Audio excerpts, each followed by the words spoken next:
بسم اللہ الرحمن الرحیم۔ غزوہ خیبر میں ایک واقعہ یہ پیش آیا کہ نبی کریم صلی اللہ علیہ وآلہ وسلم کو قضائے حاجت کے لیے جانا تھا۔ آپ صلی اللہ علیہ وآلہ وسلم نے عبداللہ بن مسعود رضی اللہ عنہ سے فرمایا کہ دیکھو کوئی اوٹ کی جگہ نظر آ رہی ہے یا نہیں۔ عبداللہ بن مسعود رضی اللہ عنہ نے چاروں طرف دیکھا، کوئی اوٹ کی جگہ نظر نہ آئی، البتہ انہیں ایک اکیلا درخت نظر آیا۔ انہوں نے بتایا کہ صرف درخت نظر آ رہا ہے۔ آپ صلی اللہ علیہ وآلہ وسلم نے فرمایا ادھر ادھر دیکھو کوئی اور اوٹ کی چیز نظر آتی ہے۔ اب انہوں نے پھر ادھر ادھر دیکھا تو ایک اور درخت کافی دور نظر آیا۔ انہوں نے ایک دوسرے درخت کے بارے میں آپ کو بتایا تو آپ صلی اللہ علیہ وآلہ وسلم نے ارشاد فرمایا ان دونوں درختوں سے کہو اللہ کے رسول تمہیں حکم دیتے ہیں کہ دونوں ایک جگہ جمع ہو جاؤ، یعنی آپس میں مل جاؤ۔ حضرت عبداللہ بن مسعود رضی اللہ عنہ نے ان دونوں درختوں کو مخاطب کر کے یہ بات کہہ دی۔ فوراً دونوں درخت حرکت میں آئے اور ایک دوسرے سے مل گئے۔ آپ صلی اللہ علیہ وآلہ وسلم نے ان کا پردہ بنا لیا۔ آپ صلی اللہ علیہ وآلہ وسلم کے فارغ ہونے کے بعد دونوں درخت اپنی جگہ پر لوٹ گئے۔ جب خیبر فتح ہو گیا تو ایک عورت مسلمانوں کی طرف آتی نظر آئی۔ وہ لوگوں سے پوچھ رہی تھی کہ اللہ کے رسول کو بکری کے گوشت کا کون سا حصہ زیادہ پسند ہے۔ لوگوں نے اسے بتایا کہ حضور صلی اللہ علیہ وآلہ وسلم کو دستی کا گوشت پسند ہے۔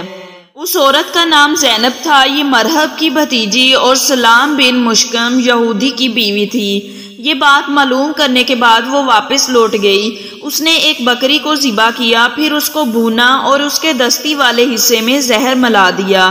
حضرت صلی اللہ علیہ وآلہ وسلم مغرب کی نماز پڑھا کر واپس تشریف لائے تو اس عورت کو منتظر پایا۔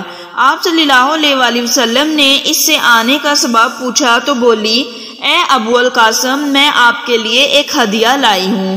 حضور اکرم صلی اللہ علیہ وآلہ وسلم کے حکم پر اس کا ہدیہ لے لیا گیا اور آپ صلی اللہ علیہ وآلہ وسلم کے سامنے رکھ دیا گیا۔ اس وقت وہاں بشر بن برا بن معرور رضی اللہ عنہ بھی موجود تھے۔ آپ صلی اللہ علیہ وآلہ وسلم نے صحابہ سے فرمایا قریب آ جاؤ۔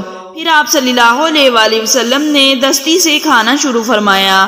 آپ صلی اللہ علیہ وآلہ وسلم کے ساتھ ہی بشر بن برا نے دستی سے گوشت کا لقمہ منہ میں ڈال لیا اور اسے نگل گئے، جبکہ حضرت صلی اللہ علیہ وآلہ وسلم نے ابھی لقمہ صرف منہ میں ڈالا تھا۔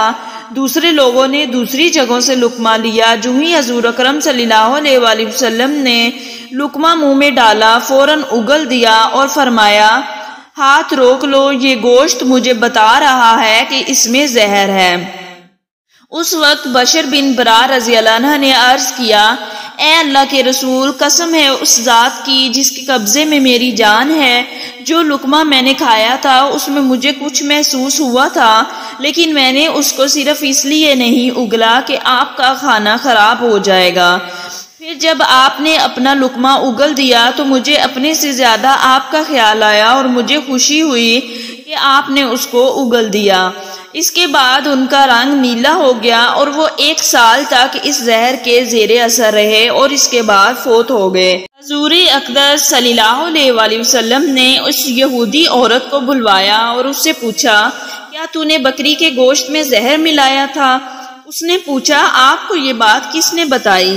جواب میں آپ صلی اللہ علیہ وآلہ وسلم نے ارشاد فرمایا مجھے گوشت کے اسی ٹکڑے نے یہ بات بتائی جو میں نے منہ میں رکھا تھا۔ اس نے اقرار کیا کہ ہاں میں نے زہر ملایا تھا۔ تب آپ نے اس سے پوچھا تم نے ایسا کیوں کیا؟ جواب میں اس نے کہا آپ لوگوں نے خیبر کی جنگ میں میرے باپ، بھائی اور میرے شوہر کو قتل کیا اور میری قوم کو تباہ کیا، اس لیے میں نے سوچا اگر آپ صرف ایک بادشاہ ہیں تو اس زہر کے ذریعے ہمیں آپ سے نجات مل جائے گی، اور اگر آپ نبی ہیں تو آپ کو اس زہر کی پہلے ہی خبر ہو جائے گی۔ اس کا جواب سن کر آپ نے اسے معاف فرما دیا، کیونکہ آپ اپنی ذات کے لیے کسی سے بدلہ نہیں لیتے تھے، البتہ مسلمانوں کو کوئی نقصان پہنچاتا تو اس سے بدلہ لیتے تھے۔ جہاں تک تعلق ہے بشر بن برا رضی اللہ عنہ کا تو وہ اس وقت فوت نہیں ہوئے تھے، لیکن جب بعد میں زہر سے ان کی موت واقع ہو گئی تو اس وقت آپ صلی اللہ علیہ وآلہ وسلم نے اس عورت زینب کو بدلے میں قتل کرا دیا تھا۔ کہا جاتا ہے کہ حضور اکرم صلی اللہ علیہ وآلہ وسلم نے وفات کے وقت اس زہر کا اثر محسوس کیا تھا اور فرمایا تھا کہ اس زہر کے اثر سے میری رگیں کٹ رہی ہیں۔